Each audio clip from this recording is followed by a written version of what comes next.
Podcast. Nuestra gente, historias para contar. Un podcast dedicado a las experiencias de vida narradas por sus protagonistas.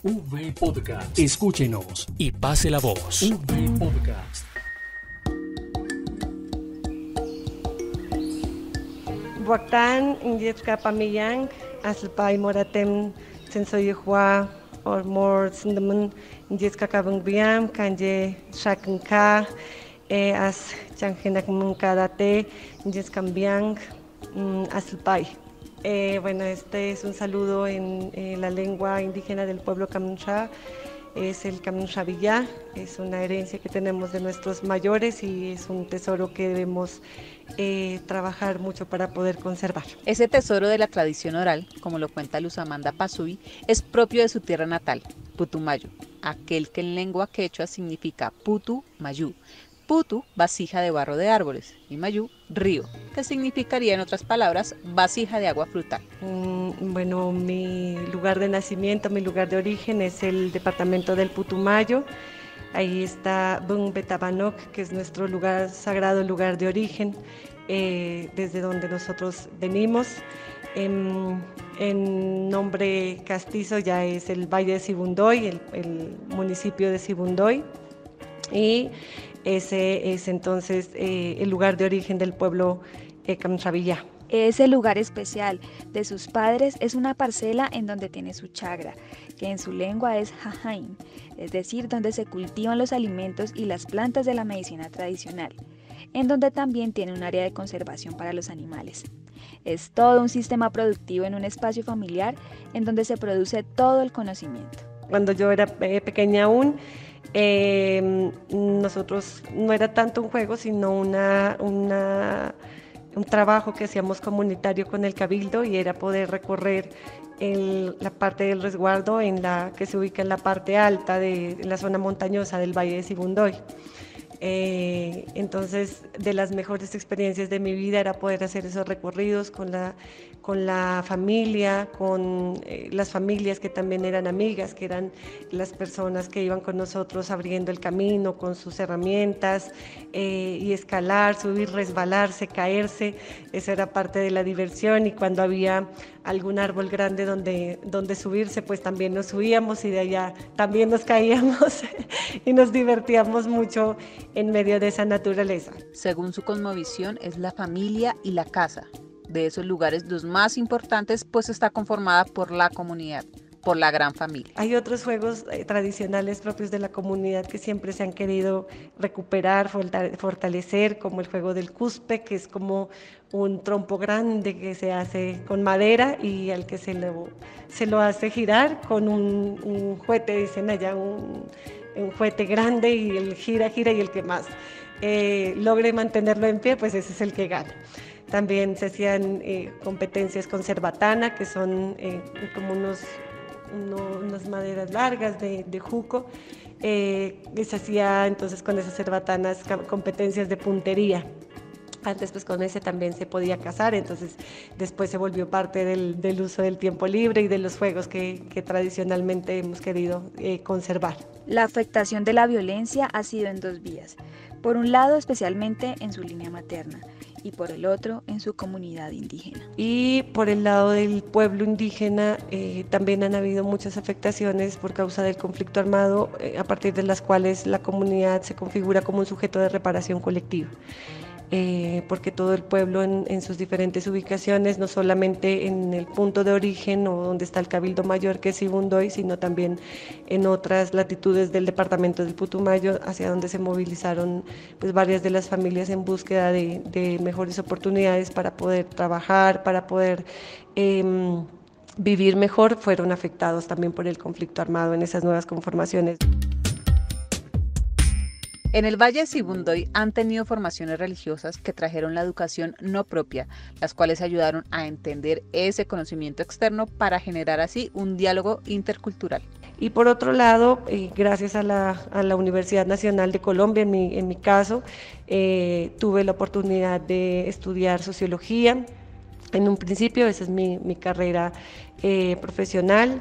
y por supuesto también está ligado a la pertenencia al pueblo indígena, porque nosotros pudimos salir a estudiar a través de unas becas que ofrecía la Universidad Nacional para que pudiéramos permanecer en Bogotá y facilitar pues no solamente el acceso a la educación en las aulas, sino también la posibilidad de vivir en una ciudad metropolitana como Bogotá, tener oportunidad de contar con los recursos necesarios para la subsistencia mientras estudiábamos, y los espacios comunes en los que podíamos encontrarnos, no solamente nosotros los miembros del pueblo Camsa, sino los miembros de otros pueblos indígenas que también llegaban a estudiar y a prepararse en la Universidad Nacional. Ejerciendo ya su carrera, trabajó en principio con la comunidad y después hizo una especialización en Derechos Humanos y Derecho Internacional Humanitario, reforzando su trabajo especialmente con las víctimas.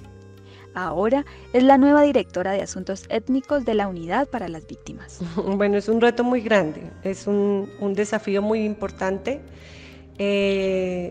no solamente por la parte, digamos, institucional o laboral o profesional, sino porque siendo parte de un pueblo indígena es una responsabilidad sumamente grande poder transmitir los intereses de las comunidades y poderlos apalancar de acuerdo un poco a las competencias de la entidad en la que nos encontramos, ¿cierto? A veces no todas las cosas que quisiéramos, digamos, en un momento se pueden definir tan fácilmente, y es muy importante que esos alcances de lo que hacemos en la Unidad para las Víctimas, por ejemplo, sean de pleno conocimiento de las comunidades para que puedan conocer a ciencia cierta cuáles son las acciones de asistencia, atención o reparación que trabajamos desde la Unidad para las Víctimas. Entonces, un poco la responsabilidad está en doble vía. Por un lado, transmitir la voz de las comunidades hacia la institucionalidad para adecuar esas acciones que desarrollamos desde acá de acuerdo a sus propias necesidades, y por otro lado transmitir a las comunidades esos alcances o esas competencias que como entidades pues tenemos a cargo, y enseñar también un poco a cómo gestionar aquellas cosas que, bueno, si no están a cargo de la Unidad para las Víctimas o de cierta entidad de manera particular, pueden orientarse hacia la gestión o la autogestión de las comunidades con otras entidades de manera complementaria. Entró al grupo de respuesta escrita como enlace étnico de la entidad en 2015. Luego pasó a ser enlace en la Dirección de Asuntos Étnicos, posteriormente como coordinadora indígena, y en 2019 fue nombrada como la coordinadora de comunidades y pueblos indígenas de la Dirección de Asuntos Étnicos. Bueno, hay un reto muy importante que arranca a partir del 9 de diciembre del 2021, y es el segundo periodo que se prorrogó a los decretos ley étnicos para poder continuar garantizando los derechos de las víctimas en el marco de la asistencia, la atención y la reparación integral.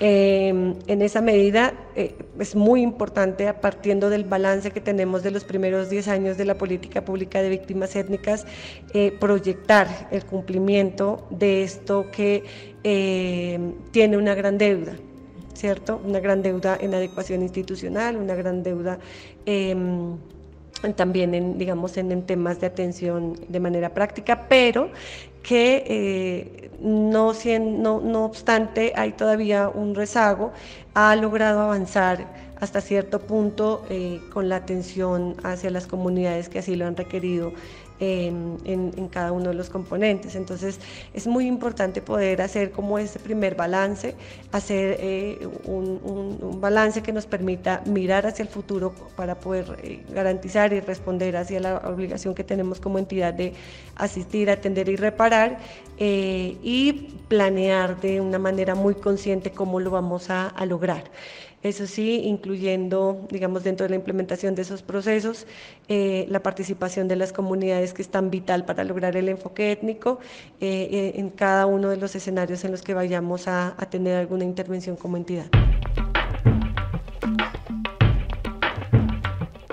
Sus metas son lograr acompañar a las comunidades étnicas con procesos que permitan la participación a partir de sus gobiernos propios, así como reforzar el trabajo interinstitucional para garantizar la restitución de los derechos territoriales. Pero creo que ese proyecto de volver al lugar de origen, de volver a estar en la chagra de mis padres, de tener la posibilidad ahora con mi hijo y con mi compañero de poder recrear esos conocimientos y poder volver a la tierra, es uno de mis sueños más importantes, y creo que más que un sueño es un propósito de vida poder retornar.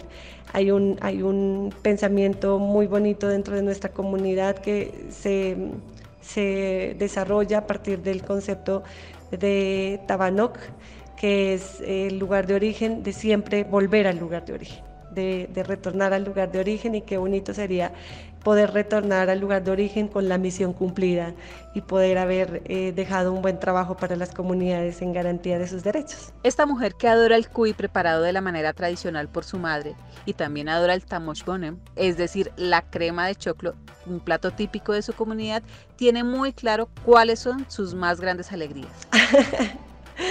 A mí me hace feliz poder ver, en principio, de manera personal, poder ver a mi hijo que está un poco desapegado de su territorio, interesado en eso, ¿no? En poder mantener su identidad cultural, en las preguntas que me hace sobre la medicina tradicional, en los cuestionamientos que me hace sobre el uso de la lengua o sobre el uso del traje tradicional, aquí en este contexto más urbano, porque eso evidencia que de una u otra forma, a pesar de no estar inmersos dentro de nuestro territorio, él mantiene vigentes esos elementos y esa preocupación que igualmente yo mantengo para poder desarrollar mecanismos para conservarlo y mantenerlo vivo hasta cuando podamos nuevamente devolvernos a nuestro territorio y continuar con nuestro proyecto de vida, si así pues Sebatsana Mamá y Bungbe Taita del cielo nos ayuda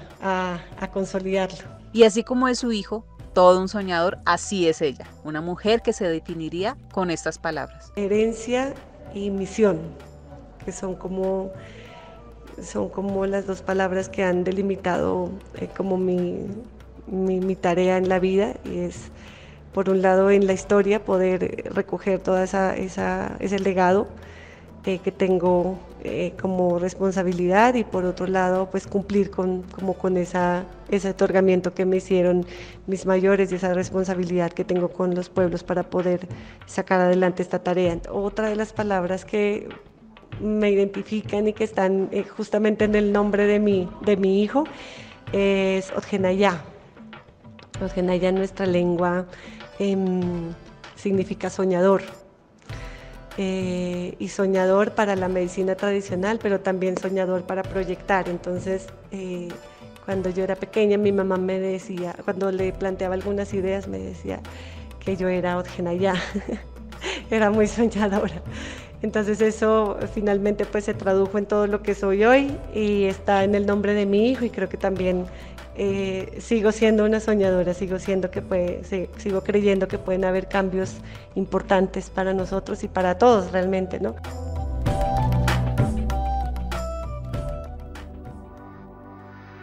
Podcast. Nuestra gente, historias para contar. Podcast. Unidos por las víctimas.